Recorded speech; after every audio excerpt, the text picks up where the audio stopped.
எனக்கு மிகவும் அன்பான நண்பு சகோதர சகோதரிகளை உங்களை பார்ப்பதில் அதிக மகிழ்ச்சி அடைகிறேன். மாறாத கர்த்தர் இந்த நாள் முழுதும் உங்களை ஆச்சரியமாய் நடத்தி மேன்மைப்படுத்துவாராக. கர்த்தர் இந்த நாளை நமக்கு ஆசீர்வாதமாக்கி தரும்படிக்கு கர்த்தர் நமக்கு கொடுத்திருக்கிற வார்த்தை என்ன என்று பார்ப்போம். அது ஏசாயா 30வது அதிகாரம் 19வது வசனம். என் கூப்பிடுதலின் சத்தத்திற்கு அவர் உருக்கமாய் இறங்கி அதை கேட்டவுடனே உனக்கு மறு உத்தரவு அருளுவார்.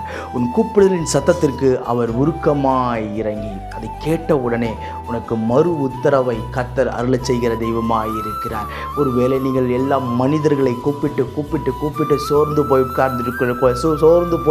உட்கார்ந்து கொண்டிருக்கலாம். இவர்களுக்கு உதவி செய்வார்கள், இவர்களுக்கு வாழ வைப்பார்கள், இவர்களுக்கு ஏதோ ஒரு காரியத்தை செய்வார்கள், இவர்களுக்கு மேன்மைப்படுத்துவார்கள் என்று சொல்லி பல காரியங்களை குறித்து நீங்கள் யோசித்து என்ன செய்வதென்று தெரியாமல் நீங்கள் உட்கார்ந்து கொண்டிருக்கலாம்.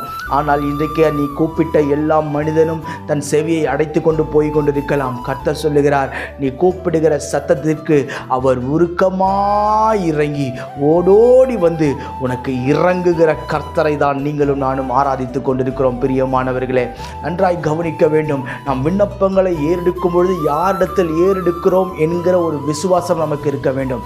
நாம் கர்த்தரை நோக்கி விண்ணப்பங்களின் சத்தத்தை ஏறெடுக்கும் பொழுது யாரை நோக்கி நம்முடைய விண்ணப்பங்களை முறையிடுகிறோம் என்கிற ஒரு விசுவாசம் நமக்கு இருக்க வேண்டும். அப்படி இருக்கும் பொழுதுதான் நம்மால் எல்லா காரியத்தையும் செய்து ஜெயித்து வெளியே வர முடியும். பல கேள்விகள் எழும்பலாம் உங்களுக்கு. ஏன் பிரதர் கர்த்தனுக்கு வாய்க்க பண்ணல, ஏன் பிரதர் கர்த்தனுக்கு இதை செய்யலை, ஏன் பிரதர் கர்த்தனுக்கு இன்னும் இறங்கலை, பல காரியங்கள் குறித்து நீங்கள் யோசிக்கலாம். இன்றைக்கு அவர் உருக்கமாக இறங்கி வருவார். உன் கூப்பிடுதலின் சத்தத்திற்கு உருக்கமாக இறங்கி வந்து அவர் பதில் கொடுக்க அவர் போதுமானவராய் இருக்கிறார். கர்த்தர் இறங்கி வர வேண்டுமே ஆனால், கர்த்தருடைய கூப்பிடுதல் சத்தத்திற்கு செவி சாய்க்க வேண்டுமே ஆனால், நீங்களும் நானும் செய்ய வேண்டிய ஒரு காரியம் ஒன்று உண்டு. அது என்ன? சங்கீதம் 145வது சங்கீதம் 18வது வசனம் சொல்லுகிறது, உண்மையாய் தம்மை நோக்கி கூப்பிடுகிற யாவருக்கும் கர்த்தர் எப்படி இருக்கிறாராம்? சமீபமாய் இருக்கிறார். உண்மையாய் கர்த்தரை நோக்கி கூப்பிடுவது. இன்னைக்கு அங்கதான் பாருங்க பெரிய பிரச்சனையே இருக்குது.